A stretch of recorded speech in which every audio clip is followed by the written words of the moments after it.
Healthy খাবারের বেশ কিছু অপশান রয়েছে। আর তার মধ্যে অন্যতম হলো এই মুসুর ডালের দোসা। এই মুসুর ডালের দোসা বানানো এতটাই সহজ এবং এত অল্প সময়ে বানানো যায় যে সকালবেলা হাতে 30 মিনিট সময় থাকলেই কিন্তু এটা বানানো যাবে। সাথে থাকবে লাল লাল টমেটোর চাটনি।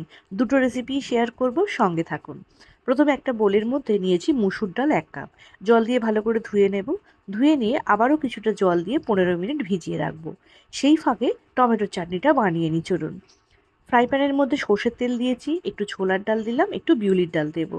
তার মধ্যে দিয়ে দেবো একটা ছোট সাইজের পেঁয়াজ, অল্প একটু আদা রসুন, বেশ কিছুটা পরিমাণ টমেটো, আর দেবো শুকনো লঙ্কা।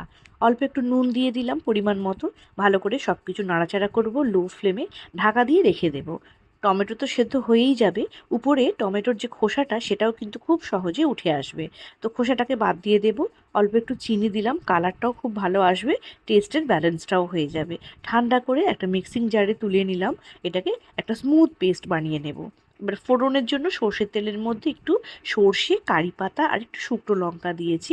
সেটা চাটনির ওপরে দিয়ে দেবো। তাহলেই টমেটোর চাটনি কত সহজে অল্প সময় তৈরি হয়ে গেল দেখুন। এদিকে 15 মিনিট হয়েও গেছে, আর মুসুর ডালটাও ভিজে গেছে। এবারে এটাকে মিক্সিং জারে তুলে নেব। এটাকেও একটা স্মুথ পেস্ট বানাতে হবে। এর মধ্যে একটু কাঁচা লঙ্কা, আদা রসুন, অল্প একটু পেঁয়াজ দিয়ে আর একটু জল দিতে হবে, দিয়ে একটা স্মুথ পেস্ট এরকম তৈরি করে নেব। প্রয়োজন মতো জল দিয়ে ব্যাটারটাকে পাতলা করে নিতে হবে। তো ব্যাটার আমাদের রেডি হয়ে গেছে। হ্যাঁ, অল্প একটু নুন কিন্তু এর মধ্যে দিতে হবে, কারণ পেস্ট করার সময় আমরা কিন্তু নুন দিইনি। তো নুন দিয়ে ভালো করে এটাকে তৈরি করে নিলাম। এবার ফ্রাই প্যানটাকে একদম লোতে রেখে আগে ভালো করে গরম করে নিতে হবে। খুব বেশি গরম করলে কিন্তু দোসা একদমই তৈরি হবে না।